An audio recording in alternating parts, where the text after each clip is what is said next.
ఏమిటి ఆశ్చర్యము? ఎవరో యొక్క ఉత్తరాలు మరి మా ఒక కదిరికో తీసుకొచ్చి గోవింద నారాయణ గణపతి రెడ్డి నన్ను తలుస్తున్నది.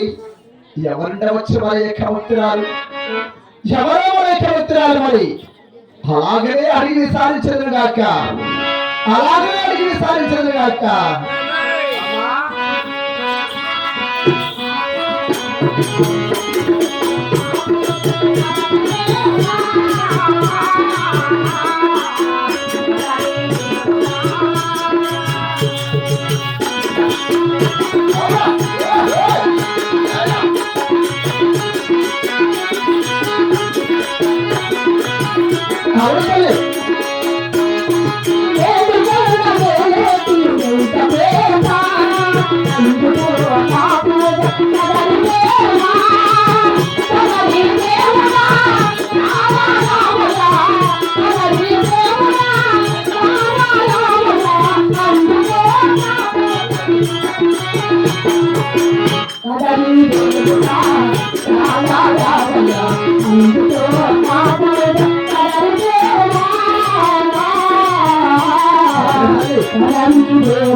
ఎవరో కాదు మరి యొక్క భక్తురాలు మరి ఆ యొక్క బాబుడి మీద చిరమచ్చి నాగిరెడ్డి మారినటువంటి ప్రతి భర్త కొండమ్మ తల్లి కావాలి. ఆ ఒక కొండమ్మ వారికి అష్టశ్వరములు భోగవక్షములు ధనధనిక వస్త్రవాహనములు కూడా అన్ని కూడా కలిగి ఉన్నాయి. మరి ఏమి వగసాట్లు సంపద వచ్చిన మరి నా ఒక కదిరి గోజులకు వచ్చి నా పాదములు చెత్తపరచు గోవింద నారాయణ ఘనమర్తి రెడ్డి అంటూ మాటి మాటికి నన్ను తెలుస్తున్నది. వేవి వగసాట్లు వచ్చారు మరి అలాగే అడిగిన సరిదిగాక అలాగే అడిగిన సరిదిగాక అమ్మ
భక్తురాల పట్టణాన్ని బట్టి బట్టి సేవరాని సేవలు చేసి నూమరాని నోములు పోసి పాములకు పాలు పోసుకుంటూ చీమలకు నూక పోసుకుంటూ దానా ధర్మం చేసుకుంటూ గుళ్ళు కట్టించుంటూ గోప్రతులు కూడా కట్టించి అన్నదానం చేసుకుంటూ కూడా రామక కదిరికి వీలుకొచ్చావా తల్లి. అమ్మా వెనుకామలు 6 మంది మన సంతానం కూడా ఇచ్చారా తల్లి. అయినా కూడా కాలం ఈ కన్యాధర్మం చెవిటికైనా ఈ ఒక పుట్టింటి వారి పేరు ప్రతిష్టలు నిలుపడానికి కూడా అమ్మాని పిలవటానికి కూడా ఈ గర్భమున ఒకవేళ అరసస్థానమైన లేకపోయిన తండ్రి అంటూ ఒక కదిరికి వీలుకొచ్చావా తల్లి. కన్యస్పురాలు నీకు పుట్టినతోనే నీ ఒక గర్భమున ఆడబాల సంతానము లేదమ్మా. నేను ఎలా ఇచ్చేది తల్లి.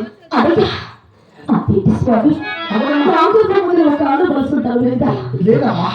అయినా ఈ కదిరి గోలు నుంచి తిరిగి పావుల పట్టణానికి వెళ్ళిపోబోతున్నావా తండ్రి?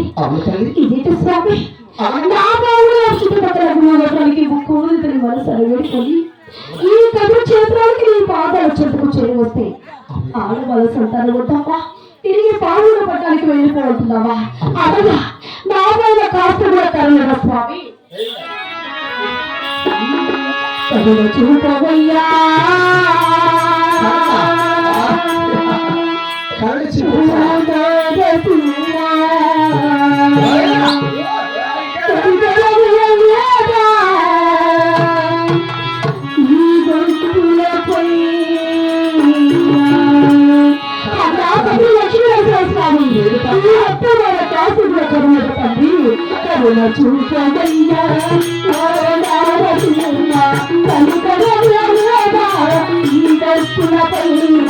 కరుణ చూపవయ్యా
కరుణ చూపవయ్యా.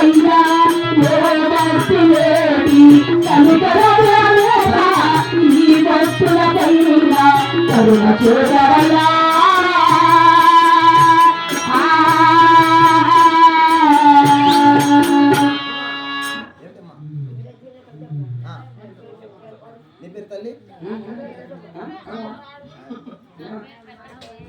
మరి ఇది ఎప్పుడు కదమ్మా పెద్దక్క గారి ఆత్మశాంతి నిలుపుడు లేక పనులు కట్టి చేరుకు వాళ్ళకి మహానుభావులైనటువంటి పెద్దక్క గారి ఆత్మశాంతి కోరుకుంటూ మరి తల్లి వెంకమ్మ గారు కూడా దేవుడికి వెళ్ళగలమా అక్కడ 16 మంది